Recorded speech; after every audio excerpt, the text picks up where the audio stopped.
Hi friends, welcome to Asu tailors. இன்றைக்கி வந்து நம்ம என்ன பார்க்க போகிறோம் அப்படின்னா, அதாவது இப்போ வந்து எல்லாரும் கொஞ்சம் நெக் வைக்கிறதுல வந்து ஒருத்தவங்க ஒரு டவுட் கேட்டிருந்தாங்க.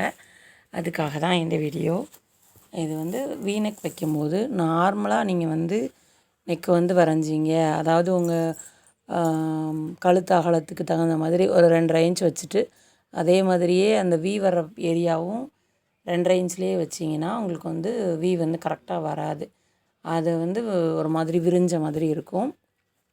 அதுக்கு பதில் நீங்கள் வந்து நான் சொல்கிற மாதிரி வந்து ட்ரை பண்ணி பாருங்கள். அதுக்கு வந்து ஃபஸ்ட்டு நீங்கள் வந்து வீடியோவை ஸ்கிப் பண்ணாமல் பாருங்கள்.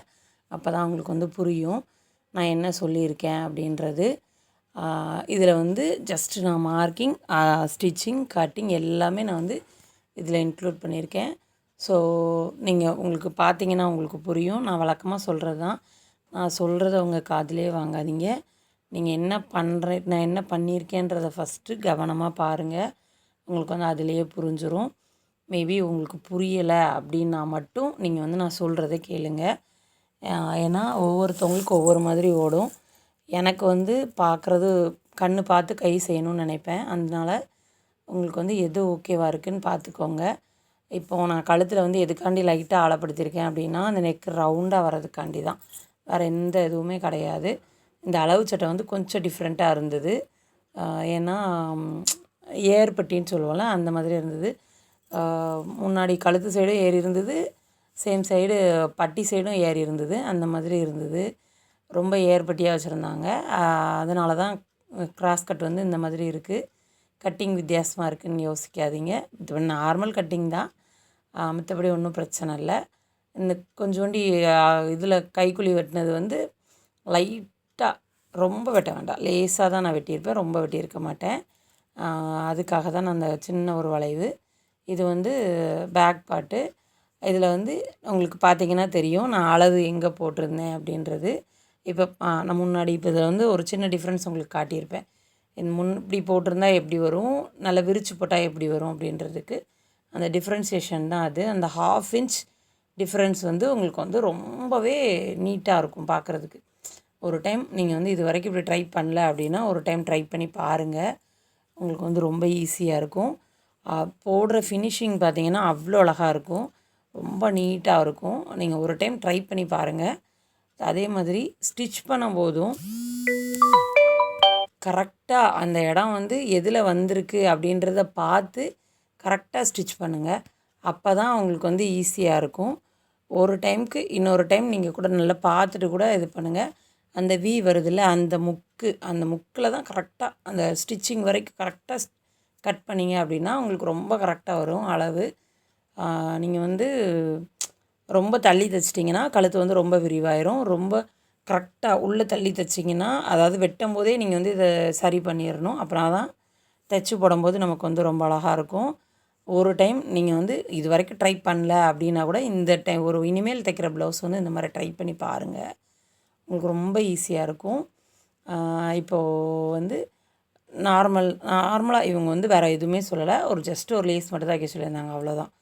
நான் அந்த மாதிரி தான் அந்த ப்ளவுஸையுமே வந்து ஃபினிஷ் பண்ணியிருக்கேன். உங்களுக்கு நான் ஃபினிஷிங்குமே வந்து காட்டியிருப்பேன் இதில். ஒவ்வொரு டைம் வந்து இந்த மாதிரி ட்ரை பண்ணி பாருங்கள். உங்களுக்கு நான் இப்படி சொல்லி கொடுத்தது ஒர்க் அவுட் ஆச்சு, பிடிச்சிருக்கு அப்படின்னா கண்டிப்பாக இந்த வீடியோவுக்கு வந்து ஒரு லைக் பண்ணுங்கள். உங்களுக்கு எப்படி இருந்ததுன்றதையும் கமெண்ட் பண்ணுங்கள். வேறு யாருக்காவது தேவைப்படுது அப்படின்னாலும் இந்த வீடியோ வந்து அவங்களுக்கு ஷேர் பண்ணி விடுங்க. இந்த மாதிரி வீடியோஸ் வேணும் அப்படின்னா நம்ம சேனலை வந்து சப்ஸ்கிரைப் பண்ணி வச்சுக்கோங்க. அப்புறம் வந்து இந்த வீடியோவில் வந்து நான் ரொம்ப டிசைன்ஸ் எல்லாம் நான் வந்து இது பண்ணல. ஜஸ்ட் அந்த நெக்கை இப்போ உங்களுக்கு பார்த்தீங்கன்னா தெரியும்னு நினைக்கிறேன். அந்த வந்து எப்படி இருக்குது அப்படின்றது ரொம்ப நீட்டாக இருக்கும் ஃபினிஷிங். ஒரு வாட்டி கண்டிப்பாக நீங்களுமே வந்து ட்ரை பண்ணி பார்த்தீங்கன்னா உங்களுக்குமே தெரிஞ்சிடும். ரொம்ப சிம்பிளான நெக்கு தான். ஆக்சுவலாக அந்த ப்ளவுஸ் தைக்கிறதுக்கு எனக்கு இருந்த டைம் பார்த்திங்கன்னா ஒரு 40 மினிட்ஸ் இருந்தது கரெக்டாக. அந்த 40 மினிட்ஸ்க்குள்ளே தான் நான் வந்து இதை தைச்சி முடித்தேன். கொஞ்சம் வெளியில் போகிற வேலையும் இருந்தது. ஸோ கொஞ்சம் அவசரமாக தைச்ச மாதிரி தான் இருந்தது.